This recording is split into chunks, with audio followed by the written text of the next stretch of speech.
yeah, Mace, I'm be safe to further notice it. Don't think I'm a wild.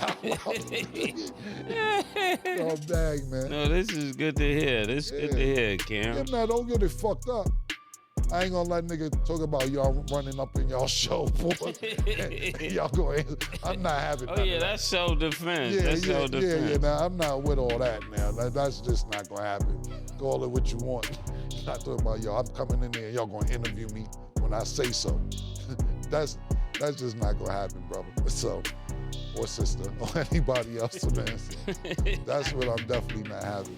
But that's good. That's good to know, Kim. So you and Dame are not gonna argue no more. To me, it's all fun. Oh, okay. To me, I'm snapping. It's like online snapping. Oh yeah. But okay. you see, that's the point, right? When you see him, he's not snapping fun. He's mad. Yeah, motherfucker. I don't give a fuck. Cause and then be like, I'm gonna make a song. I'm gonna call it The Dusky. And it's shout out to my nigga Will Tracks and it's inspired by Voice of Harlem and Test Smooth. And niggas rock with it. It's fun to me, but when you see him snapping, he doesn't look like he's having fun. He's mad. And when you ask him questions about me, when you ask niggas whoever got questions about me, you could tell by their tone and they start moving around their chair and they face scrunch up. You say, yeah, Dame, I don't got no problem with Dame. Dame is mad at me for what? I don't know. I said the movie was whack. And he's been on the tangent ever since. And now, he's sitting there and he's making teeth jokes about my new teeth. And I'm like, this is when you don't know you have anybody real around you, murder, is that nobody told him this magic lever, like, you're not allowed to have teeth snaps about anything. Your teeth fell out on TV. You can't talk about anything teeth related. Nobody gonna tell him that he's not allowed to make, dog, when you can turn on your TV and put it on the big screen and the nigga teeth fell out, you can't snap about teeth. And then I guess what he's snapping about now, he's like, oh, Kim, your teeth is cheap. I said, my teeth was $52,000. He said his first teeth was $200,000. What happened to him? What you mean your first teeth was $200,000? I was asking you this. You closed that door. I wasn't asking you to go further down the road. I was just bringing up, I didn't know how much up to speed she was. Dame is like, he's like a, I don't know how to say it. I wouldn't say a godfather to me, but I would say like, that's just the one person I just wish y'all would stop arguing. You and him. Yeah, but Mace, you tried to fight him. I never tried to fight him. you tried to have a physical fight with him. Have me in the middle of it. You talking about, listen, man, all right, let's do it.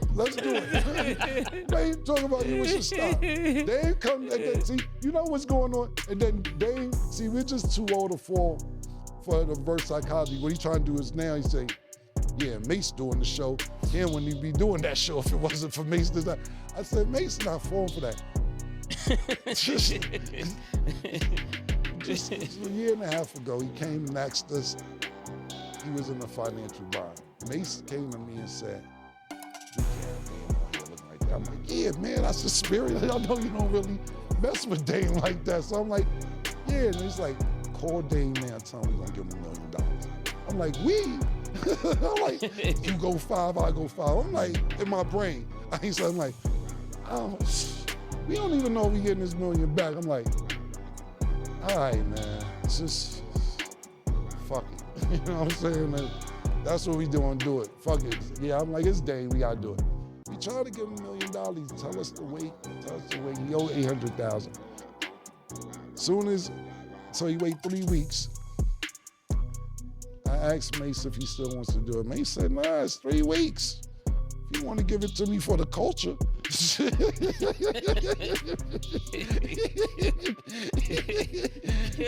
just want to keep it going. No, but it's business though. Nah, it was business. That's correct, the offer was off the table. Yo, bro, if we offer you $1 million, your exact words say, yo, you got $1 million in your account this afternoon. Young NBA young boy and Drake and Smite. And then you call back 3 weeks later and say, what's up? Then he tried to hit me. I said, you told me what you told me. I'm like, I ain't even gonna tell him that. I said, Mase ain't picking up. He said, yeah, he ain't Mussolini no more. that ain't Mussolini. Said, I know you don't know Mussolini. Yeah, he's not Mussolini. Then he tried to hit me with the, so you gotta wait for Mase to do your business? I'm like, yeah. He's like, what kind of niggas you to be out in the wait? Now you gotta wait. I said, I'm that kind of nigga. I have to wait. Oh, man. So listen, man, honestly, I really don't want to have a problem with Dame, but to me, it's just snapping. But it went to the point where, for me, just saying that I don't like a movie to disrespecting my family, saying I got beat up, saying that my TV play, like he has the same 3 snaps. He doesn't have anything else past that. And I know a lot that I won't say. I'm gonna be the bigger person. I'm not gonna get into his family business because I'm just not doing it. Because to me, it's fun. It's all not snapping, and we know Dame Wong can snap, and he's not winning.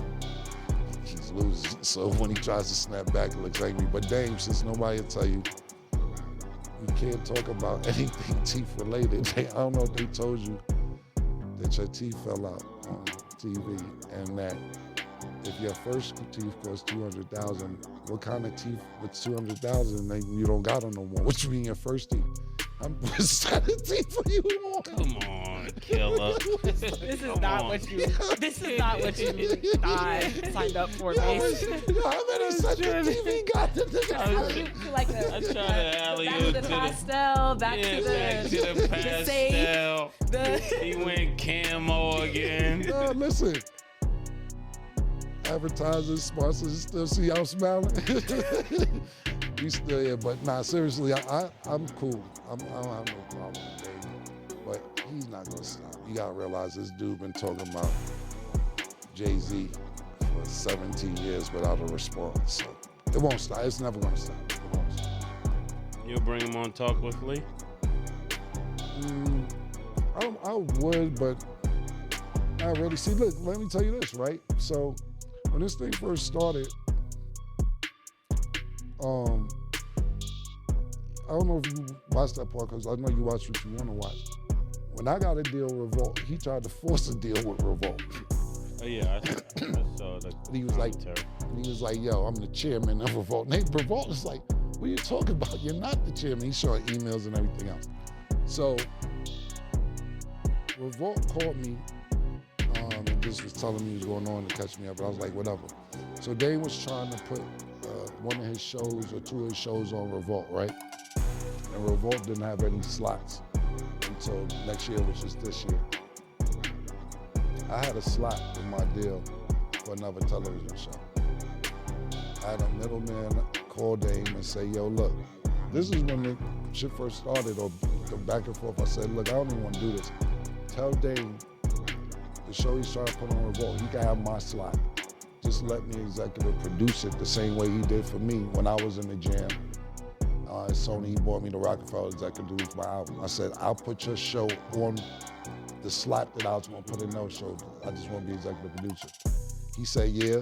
Then he called the nigga back. 30 minutes later, he said, nah, fuck that, watch this. Then 2 days later, he says he's the chairman of Revolt and he's my boss. And I'm like, bro, first of all, I'm not signed to Revolt. I license my show to Revolt. So therefore, when my deal is up, I get my show back. But he took that opportunity when I just was trying to give him a slot, and what he did for me to do the same for him. Now fuck that, watch this. And then 2 days later, I'm the chairman and I'm your boss. It's because he's older than us, he couldn't see. So it's no white flag for him.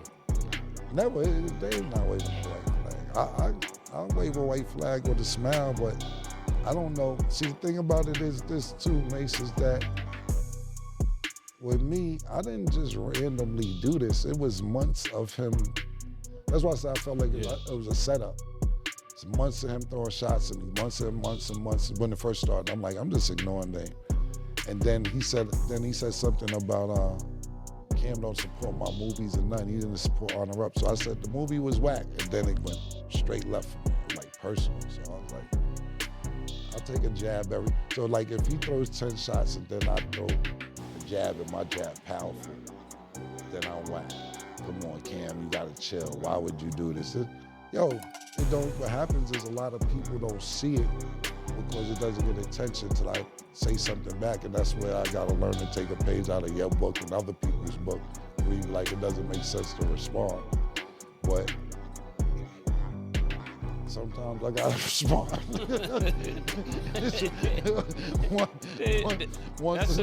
That's the real topic on the internet. Can you be? This is a real mindset that we're starting to evolve in. Is that can you keep the street code and still be a journalist? That's what people are starting to ask. Right. And it is because of something, I guess it was 6ix9ine or something, talking to a big bank or something, and that question was asked. And I thought that was real powerful. I was like, man, I'm gonna ask Killer that one day. Can you keep the street code and still be a great journalist? Yeah, absolutely. Thinking about it is this, right? Even if I'm writing music or writing a movie or anything, I'm living off memory. I'm not in the streets. Yeah. Like, I haven't been in the streets in years. You know what I'm saying? Like, so when you're sitting there saying the street code, it's certain things that I still live by that I wouldn't do. But I think the best question you asked, a better question was a month or two ago with, how much money you gotta make to call the police? Yo, if niggas is knocking, if it's 20 niggas knocking at your door, talking about, yo, what's up? I'm a sucker if I call the police and my house is surrounded. I thought that was a great question.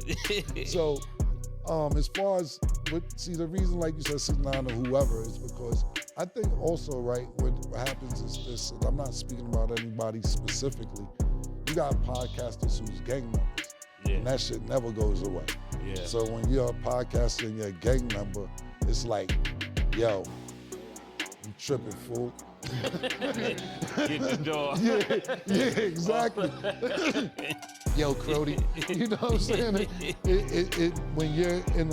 When you're gang related, it never goes away. So people will look for certain shit to be like, yo, that nigga ain't keeping it real. Like, I forget the dude's name. He had the challenge to put the flag down challenge. Yeah, Hocus, right? Yeah. And you had some people saying it's dope, and you had some people saying that I feel them, but I do. Yeah, I'm not never drop my flag. Niggas 52 years old was saying that. You know what I'm saying? So at the end of the day, I get where that question's coming from, but I'm not a gang member, so I don't have to oblige by that. You know, at the end of the day, call me what you want to call me. You grow up in urban America, or you grow up in these ghettos to get out and not to prove yourself to anybody else, and to pull out who you could pull out. And the younger kids who understand the vision to get out, cool. If you don't get that, cool. I didn't do what I did and have the career that I had to be the most popular nigga still living there. I did what I did to help pull niggas out so they don't have to go through what Mase and myself went through growing up. Yeah. Well, I want to add on to that, and it's really a question for both of y'all, because even though, like, I don't know about a code, but just in general, even like how you were even speaking about with Dame, like certain boundaries you don't cross, even regardless of knowing like whatever it might be your relationships. Like, do you guys also feel like you have a duty to kind of like maintain that and like shy away just from certain things, just across of like knowing that person, or maybe like not want, or knowing they might have like a family issue or something that you just wouldn't touch on topics wise because you know that person? Yeah, I just think like right now where we are, just as a fellow Harlem rapper, I just think so much legacy is lost, right? Just through different things, through different conversations, like because it's one thing when we're doing music and all of those things, but it's another thing. It's like a constant stripping when we're ready, when we're really better than a lot of other people, but it's like a constant stripping of our whatever you would call it. I don't have the right words because it's very dear to me. It's one of the things I think about a lot behind the scenes, just about, because I got DJ Magic with me, but he'll never put me in Brooklyn business, right? So a lot of the people I'm around, like people in Cali, they'll never put me in their Cali business.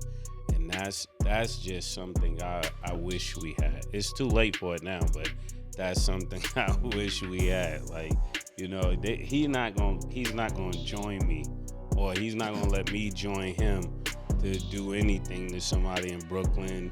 Cali people is not gonna do it, and that's just one thing I wish Harlem had. Yeah, see, all that, and I totally agree. See, like the internet just made a lot of niggas disappointing. And I want to say this too, because PT is I gotta give PT a lot of credit, like even publicly. Because when me and you wasn't speaking, I see this nigga PT, I'd be like, yo, PT, what's up with that nigga Killer, man? And then PT, I see PT, he'll be over there in the truck with you. I'll be walking in the venue. When I speaking, that you'll be walking out, then I see PT again. And it was just always even. You know what I'm saying? Like, and when you have people like that, some people like PT. Make it work. Some people like PT, and to his credit, shout out to PT. You know what smart niggas like PT do? And not saying that it ever would happen, because who knows where our relationship be. They be like, when them niggas start speaking again, I ain't gonna be out of it. my business. Yeah, exactly. unless it goes too far. Like I said, it be certain shit, not me and you, but it be certain shit. Like, you gotta realize this, right? It's like, and I'm bringing this up, and I won't get too far into it. It's like with Dipset, right? And they'll be like, Kim, we should get Dipset back together. And I'm like, I said, I have no problem with anybody in Dipset. But if the first Dipset reunion was in 2010, and it's 2026, the reunion's been going longer than the run. The run was from 2001 to 2007. We've been trying to get it right from 2010 to 2026, and it still isn't right. And I don't mean I don't wish everybody well and doing what they're doing, but I just think that it's just hard to get everybody on the same page, especially at 50 years old. Like, look, my priorities at 50 years old is come fuck with my nigga Mase at work, go home, strategize on how to get more money, make sure my son is good, and be peaceful. If it's not peaceful, and I'm not, and you know, earlier we was talking about something else. I'm talking about peace of mind. If it's gonna sit here and mess with my peace of mind, I don't want to be involved with it. That don't mean I don't fuck with niggas. That don't mean I don't love niggas. That don't mean I don't fuck. I don't want niggas to be great. But just, how long you gonna try something that doesn't work? And I think that just growing up in Harlem, you'll figure it out. You know, not talking about this, I'm talking about anybody. Same thing like with Mase and myself. We're great together, magical together, but he figured it out and so did I by myself. Like, we're gonna figure something out. So, like I said, but peace is the best thing for me, and the peace of mind is even better. And if it's not a part of that, then I can't be a part of it. And I'm not talking about dips, I'm just talking about anything in general. Just like even, like you said with Dame, like, one thing about Dame is that Dame's consistent. This is the person Dame been since we known him. You know what I'm saying? It isn't like this hasn't been, it's just that we're not on the same page right now. So it isn't like he isn't consistent. But shout out to Dame, man. Shout out to Dipset, and I wish all y'all niggas luck.